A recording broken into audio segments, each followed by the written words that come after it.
End-of-life planning. It's more about living well, and it's easier than you think. Planning in advance. You decide. It's your story. Your family will know what to do. Guaranteed cost, guaranteed services. It's that simple. Planning your memorial ceremony gives you what you want and what your family needs. Plan well, live well. O'Connor, trust when it's needed the most.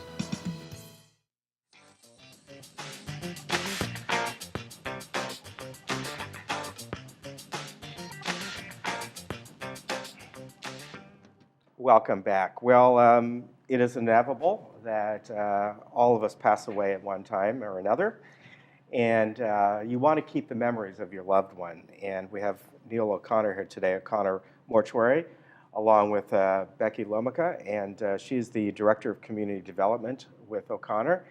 And you want to talk about a great concept here called the Memory Keeper. And I think it's so important because it is a time that's hard for everyone.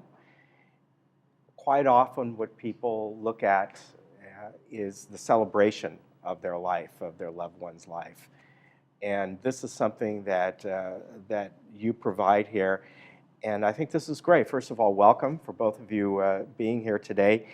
And you were bringing this out during the break here, and it's a package.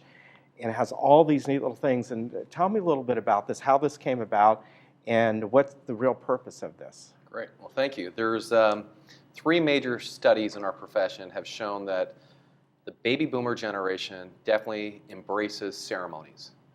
And parts of that survey showed that the folks want their legacy to continue. And so we have worked with a company who really created the Memory Keeper. And the idea behind the Memory Keeper is during a funeral, memorial, or ceremony, celebration of life, there is an opportunity for everyone to participate. Because if you've ever gone to a funeral before, there's the challenge is participation amongst the guests, the friends and family, beyond the eulogies, beyond singing.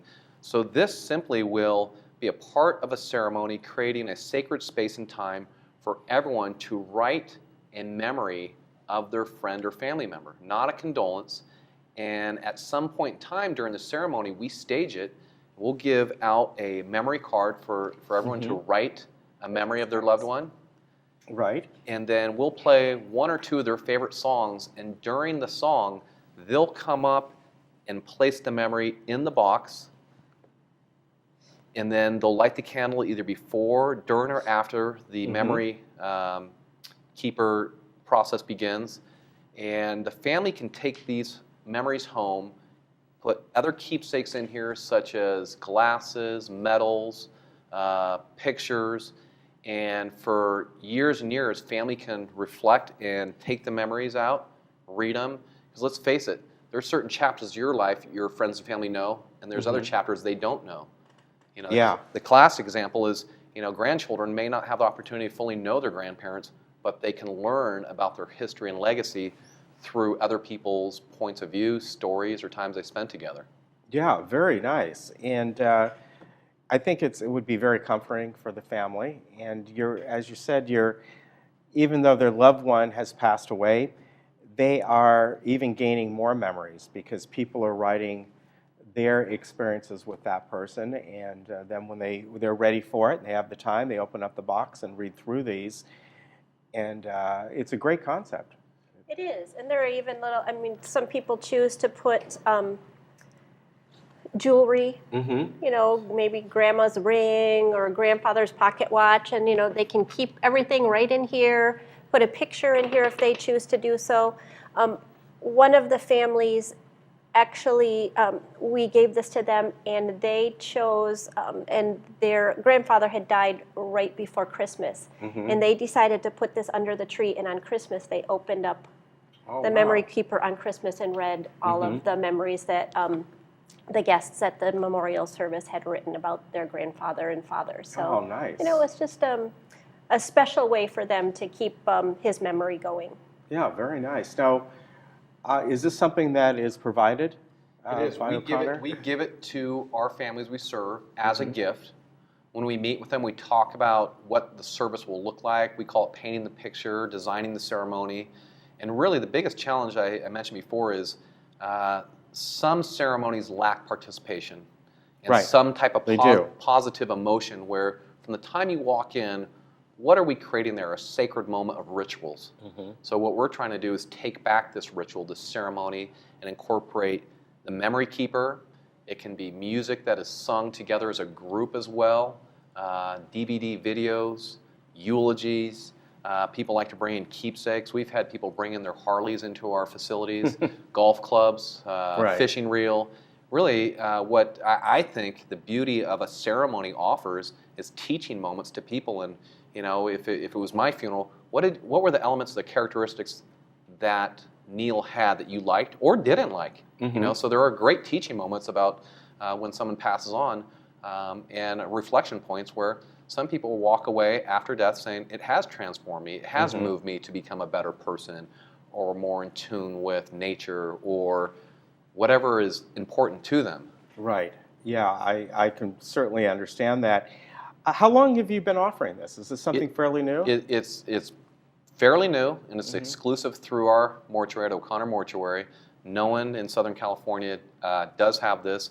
There are some other funeral homes in the nation that does have it, but it's very exclusive. So our families who have had it in their ceremonies love it because it is a gift we give them. It's treasured as a keepsake, and as Becky had mentioned, we've got a family who open up at Christmas time. They can open up on special birthdays, anniversaries, holidays, and they can continue to put memories in there too because, let's face it, you have a large history or memory bank of memories of your friends and family. Yeah, you certainly do. You've talked about in the past about planning, Right. And it's hard for people to do. Yeah. But mainly it's the person planning for themselves, so the burden is not on the family members if they pass away suddenly. And obviously this is something that you've been doing, you meaning your family has been doing for quite a long time. Right. And you've talked about the importance of that. Yes, and it's my great-grandfather started our firm in 1898. That's amazing. And I've been with our family's business since 1989.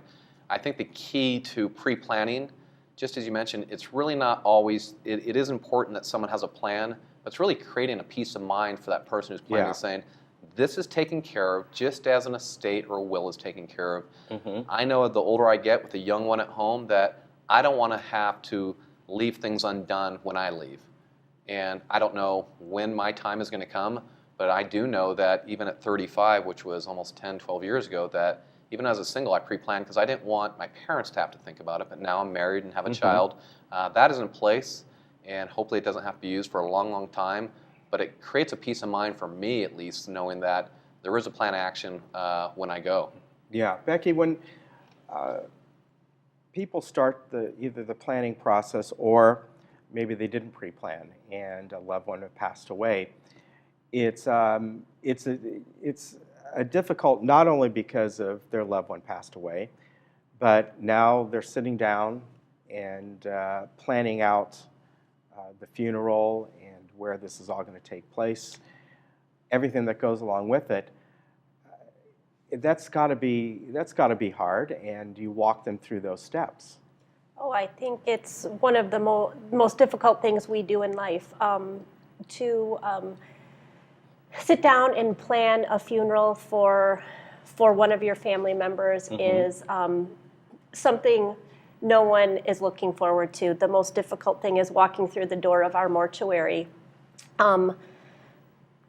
Whether you pre-plan or you haven't pre-planned and you're walking in for the first time and making the arrangements, O'Connor is right there. I mean, the staff are the absolute best to be right there and literally hold your hand and walk you through the process.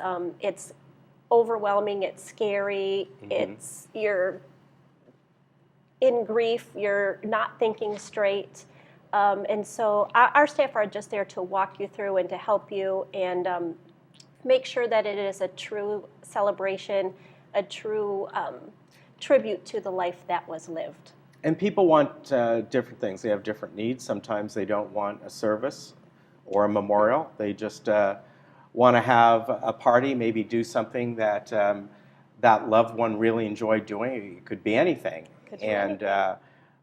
But they still have that one process of laying the person to rest or cremation or whatever it may be. That's right. Regardless of how they want to celebrate it or have the memory of this person presented, they still have to do that part of it. They do, and it's interesting how times have changed, and we embrace that thought because everyone's unique. And for someone who is an avid surfer, they may want to be cremated. They may want to have a paddle out where their cremated remains get placed at sea, and then a luau afterwards. To me, that's a great way of celebrating someone's life and marking that death. Right. So the uniqueness of the individual may lead to the uniqueness of the ceremony, and we specialize in helping people craft different types of ceremonies. Yeah, and it doesn't all have to be the same like it used to be. It's what, as you said, it's very unique the way people. I think things are. You see that change. That people want to be celebrating that person's life at more of a poignant yet joyful occasion. And I can see where really this helps, because this allows people to, even I don't like to use the word closure because I don't really think that, I think that's a term that's been overused, but it allows people to have some thoughts that they may want to get out. Absolutely. That the family can read. Maybe they're not good at coming up to that person and thinking that it might be too emotional to say, this is what your dad meant to me, or something like that. They get to write it down on here. Maybe they have a picture of them together that they want to print out and put it in that box or something like that. Absolutely. Yeah. Even whether it's a celebration of life, whatever you want to call the service, people are still grieving. People are still grieving, and this does help with the grieving process and help people get their feelings onto the paper and know that they've touched the family and help them on their journey of healing. All right. Well, very good.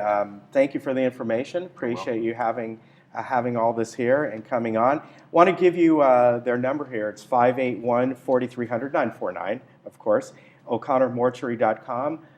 If, as Neil said, it's a good idea to pre-plan, and even if you just want to come in and they just want to talk to you about it and find out what's available to them sometime in the future. We appreciate it, both of you coming on. You're welcome. Neil, Becky, thank you. Thank you very much. All right, we'll take a quick break and we'll be right back.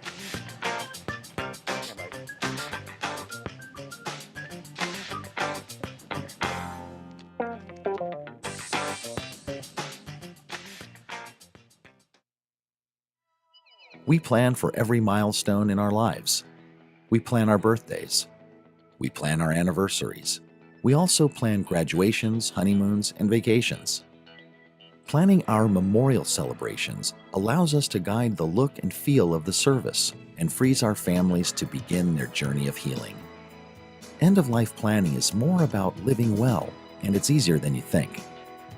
O'Connor. Trust when it's needed the most.